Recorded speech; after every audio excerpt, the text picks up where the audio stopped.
Hi everyone, welcome back to Sashay Away with Barry. I am back again. This is my third video in 2 days, so I hope you will enjoy it for what it is. I am back. I'm going to be talking about RuPaul's Drag Race Season 13, Episode 10. I forgot the name of it. It did, and I had it in my head. I wrote it. Didn't write it down, did I? No, but it's the makeover challenge. Give me 1 second. I'm gonna find the name. And we're gonna talk about it because I got some feelings about it. I don't understand some of the judging that happens on here, but you know, what are you gonna do? We don't work for the show. They are gonna do what they want, and that's the way it is. Now my phone's being crazy. It is called Freaky Friday Queens. That is because we are switching places this episode. We said farewell to Elliot with 2 T's. No one seemed very upset about it during the cold open of this episode. I mean, no one's really sad, I don't think. Maybe you are. If you are, I feel bad for you. Not because you like Elliot with Queen, but because she's gone. Not Elliot the Queen, Elliot with 2 T's, because she's gone and you won't have her on your screen anymore. Although you will see her do her split in the commercials every week if you're watching it live on VH1, because they show that same commercial with her doing the split, Kimora sipping the tea. We see it every week. So you get to see her there, and you can always follow her on Instagram and check out what she is doing, or go see her in Vegas. I believe Vegas, the Vegas Queens are performing, so you can go see her there. Who knows? But we're going to talk about this episode, and we're going to get right into sharing my screen because it's a pictorial. Oh, shit.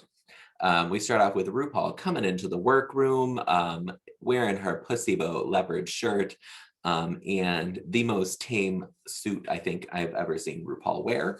It is just simply black with this pussy bow. Clearly the pussy bow is supposed to be the focal point, and it is. I like this look and I approve it. Our queens, there's this, I don't know, not really a mini challenge, but they are going to see the psychic. We have a psychic on set. Ru does some TV magic and zaps them all onto the stage. This psychic tells them things about their lives. I'm very skeptic of psychics, so I'm not sure how I feel about it. And then Ru zaps them back into the workroom with some more TV magic and tells them that they are going to be paired up based on the psychic, because the psychic knows that they need to be paired up with this person to learn something from them. So these are our pair. They're standing in the pairs right now. We have Denali and Olivia together. I think they're a good pair. We have Utica and Simone together, which is a very weird pair, but you know, whoever Utica got stuck with was going to be weird. We have Candy Muse and Got Mick, which is just, you know, opposites attract, I guess. I don't know. And then we have Rosé and Tinta Berner. Yeah, this was a setup, if anything was, because Tina does not like Rosé. Rosé says she doesn't, not that she doesn't like Tina, but she feels like Tina doesn't like her, so she kind of keeps her distance. You know, that's the way it is.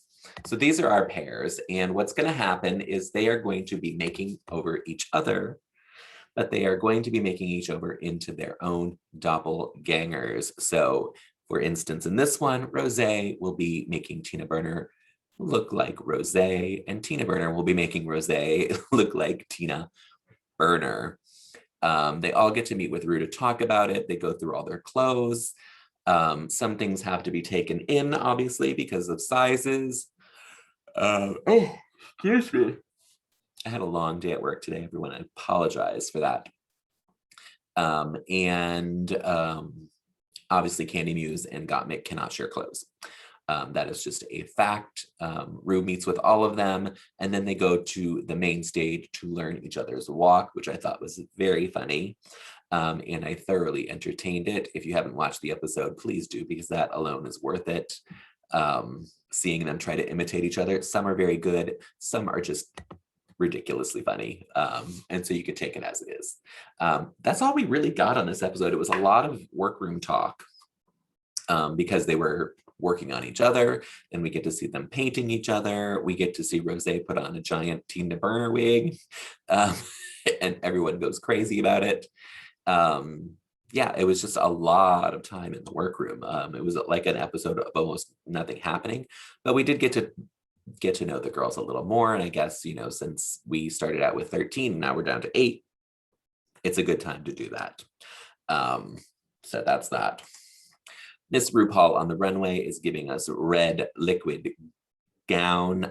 I do not like this, mainly because of the cutout with the nude illusion underneath. I think it looks a little tacky. I get the idea of it. I do love this hair, but I don't love the cutout and the nude illusion, even at the top of her breast cup. It's very distracting to me. So I was not a fan of this dress. I like the idea. I do not like the execution of it. First on the runway, we have Rosé as Tina Berner. They were nice enough to give us the image of the real queen in her outfit. So that is Tinta Berner on, I don't know, I always say it, and then when I look at it, it's backwards, but she is on my right of the screen. So hopefully she's on the right of your screen. Rosé is obviously on the left on the runway picture, so that's the one you should look at. I think Rosé looks great. This dress was obviously too big for her. And they said they took it in, but it feels like they needed to take it in some more because it seemed a little baggy on her still. Maybe they couldn't take it any more than that. I don't know, without it looking messed up and weird. But I think she did a great job. She picked up Tina Berner's mannerisms on the runway. So I think she was really, really good. Next, we have Tinta Berner as Rosé. Again, Tina Berner is the one on the stage. Rosé is the one on the right of the screen. They're almost identical, except as I mean, Tina Berner has a different shape of a face, but that's really the only thing different about these pictures. I think Rosé did an amazing job of making Tina Berner over, and Tina Berner did an amazing job of selling this on the runway. She picked up all of Rosé's little flourishes that I didn't even notice happened, but they were a little more exaggerated with Tina, so I appreciated that. I think she did a great job. Well done. Next, we have Olivia Lux as Denali. And Denali made her over into this little blue cloud puff skater costume. And with the long braid wig, that is very Denali. Looking at it from the costume, yes, it is Denali. From the makeup, sure, not so much. It doesn't really translate onto Olivia, but I don't think it's terrible. The costume did look a little homemade because I think they had to piece it together to fit Olivia, but that is just because they have different hips. Olivia is very hippie. She has a big butt, and well, Denali has a big butt too, but maybe, I don't know. It just looks a little funky on Olivia to me. Next, we have Denali as Olivia. Olivia obviously on the right, Denali on the runway. These aren't the same gowns, but they're very much the same style of gown. Because I mean, if you look, I don't know if it's just the lighting for Olivia, but Olivia's looks green, or maybe it's that iridescent sequence that kind of changes color in the lights. But on Denali, it looks purple. But I mean, everything else about it is the same. I mean, she's got the furs. I mean, even the little bow on the shoulder is the same. The wig, I can't tell if it's really the same one or if Denali just had like an orange wig with the wave in it, because they look styled differently. But who knows? It could be Olivia's wig. I don't know. I mean, I think she looks beautiful. Do I think she looks like Olivia Lux? No, not at all. But she looks beautiful in it. It's a very different look for Denali, so I appreciate that. Does it scream Olivia Lux? No. I found it very weird that in the Untucked, Simone said that she's never seen Olivia wear gowns, and Olivia has at least worn 3 gowns on the runway already. So I don't know where that came from, but it was a little weird to me. I think she looks good. I just think it's not good enough. It's not close enough to what Olivia Lux looks like. Next, we have Simone as Utica Queen. This was my favorite pairing because it was just so weird. Simone over-exaggerated Utica's modern dance movements, I believe she called them, on the runway. This outfit is cuckoo, but so interesting. It's really, really fascinating. Obviously, it fits Utica better because it is Utica's outfit, but I think Simone did a great job capturing Utica's essence. They are very, very lucky that they wear the same size clothes, clearly, because it fits them both great. Next, we have Utica as Simone in her Baps look. I will say that this is where Utica has an advantage of tailoring because this jacket on Utica looks better than it does on Simone. I think the cut of it is better on Utica where it's a little higher up and much more fitted, where it's a little big on Simone. But I mean, it's about the wig, it's about this look. She changed up her runway to be Simone and not be her kooky self. And it was a delightful change. I think they did a great job. The 2 of them together did a great job. Next, we have Got Mick as Candy Muse. This I thought was the biggest fail of the night because this is obviously not Candy's outfit that they tailored down. This is I believe Candy Muse even said it's a Mugler outfit, so I believe this is something that Gottmik already had. It's not the same wig. I don't know why she's wearing a different wig than Candy is in here. It's a different hat. She doesn't have the purse. I think it's the same bodysuit, but not the same look. And it's not even the same bodysuit, I don't think, because it's different at the top. Yeah, this has got Mick's outfit that she wore as Candy Muse. And I think this was the biggest fail of the night. For me, the makeup doesn't look anything like Candy Muse. Yeah, it's just a huge fail.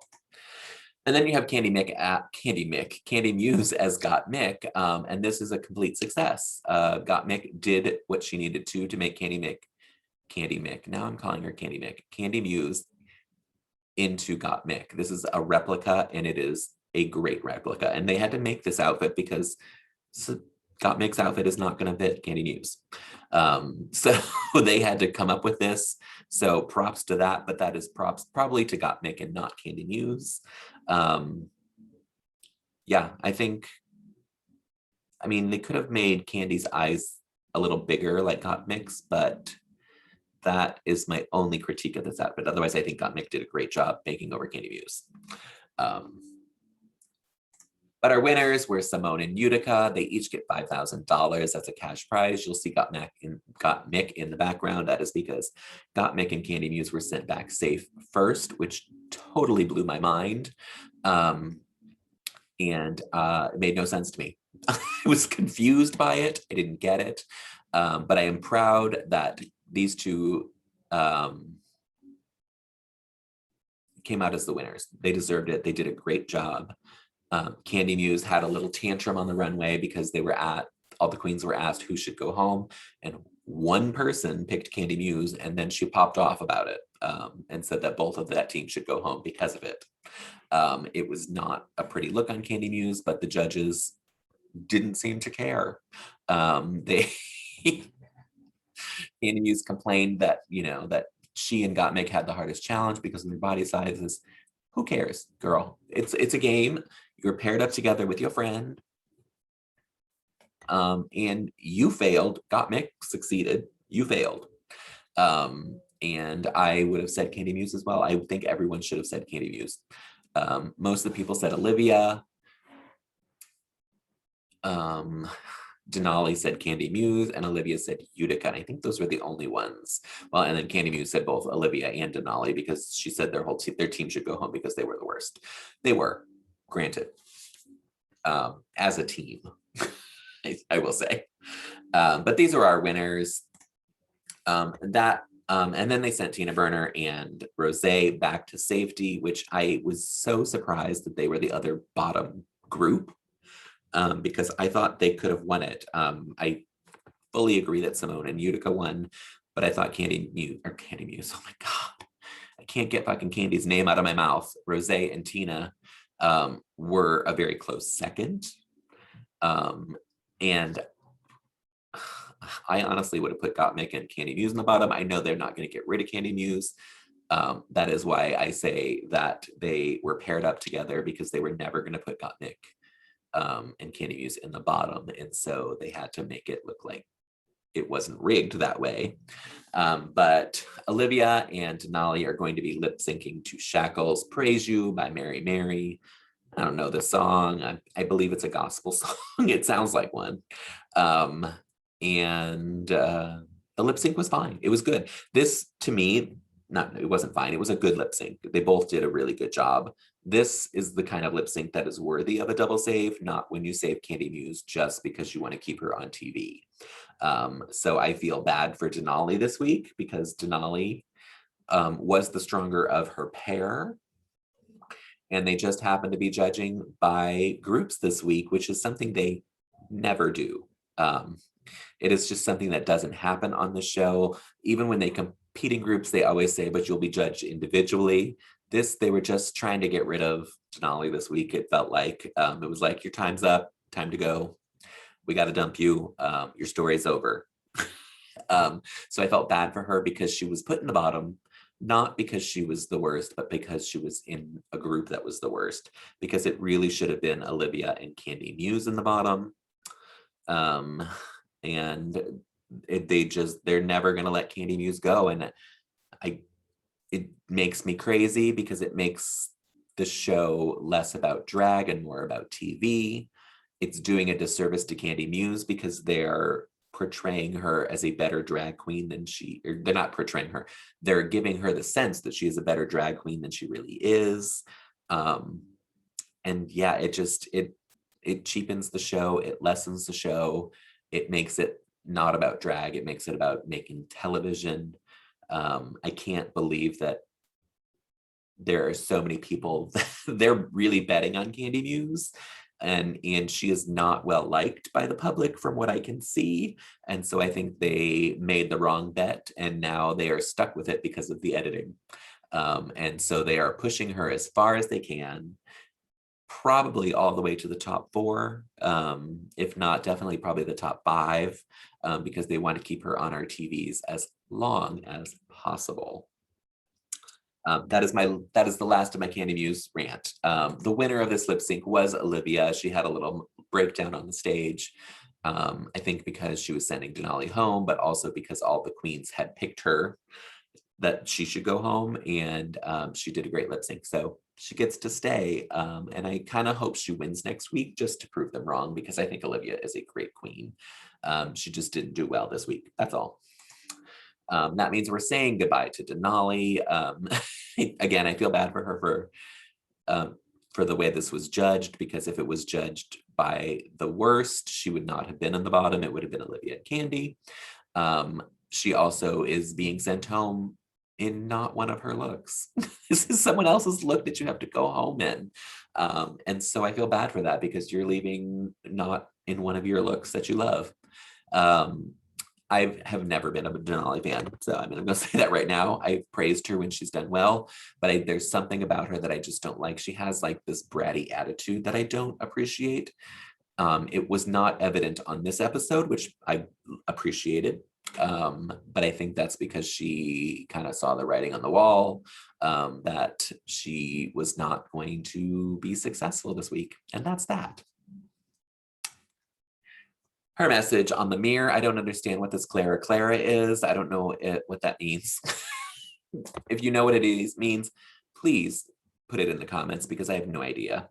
But she wrote, over any gold medal, crown, or cash prize, my sisters were the greatest reward. Ass of 13, off to get some D. Later skaters, love Denali. This is a fun mirror message. I really, really appreciate it. I wish I knew what Clara means. I'm going to go look up on her Instagram. Maybe she explains it, but I will find it somewhere. If you know what it is, please post it in the comments below. Next week, the queens are going to be marketing and selling their own soda. And these are just some captions that I took from their little timeout. We have Rosé, which I appreciate. She is wearing the Jan face crack robe for the challenge. I think that's fantastic. She's wearing a wig that is very reminiscent of a wig that I actually wore today. If you go to my Instagram, you can see this, not this wig, but a wig that is very reminiscent of this wig. It is pink and it is big and it is from the RuPaul Party City collection. And it is on my Instagram at Sashay Away with Barry. Then you have Candy Muse in this leopard, whatever, and Gottmik pouring her soda all over her. So who knows what to expect from next week as commercials. I'm hoping that we get something good. I'm pushing for Rosé to win something again, because again, I don't think they're sleeping on her, but I think they're overlooking some of her stuff. But that's my own opinion, and I'm gonna say it again. Rosé has been my pick to win the season from the beginning, from Meet the Queens. So I'm sticking with it. I still think she's going to win, and I'm sticking with it. I know everyone is all about Simone and Gottmik. I'm not saying they're bad queens. I'm saying that I prefer Rosé. That's all there is to it. If you want to toot and boot the looks with us, you can follow my Instagram at Sashay Away with Barry. I put them in an Insta story. The season 13 queens are usually up on Sunday. The UK queens will be up tomorrow on Saturday. I usually put them up around 9 a.m. Eastern Standard Time. That is New York City time where I live. So you can look for them in my Insta story at Sashay Away with Barry on Instagram. If you are not watching this on YouTube, you can watch it on YouTube at BHBrown13. That is my YouTube page. And if you are watching it and don't want to look at me anymore or look at the pictures that I put up here, you can listen to it in podcast form wherever you listen to podcasts at Sashay Away with Barry. All of this information can be found on my website, which is sashayawaywithbarry.com. It has all the videos. It has all the links to YouTube, Instagram, Facebook, all the podcasts. I was like, what else is on there? You can check out the Fantasy League and see how everyone is doing. I am doing terrible on season 13. I am in second place on UK. So it's all on there. So you can go to the website and find out all that wonderful information. Thank you all for watching and listening. And I will be back with Brian and David next week to toot and boot these looks of season 13. Take care. Be safe. I love you all. Thanks. Bye.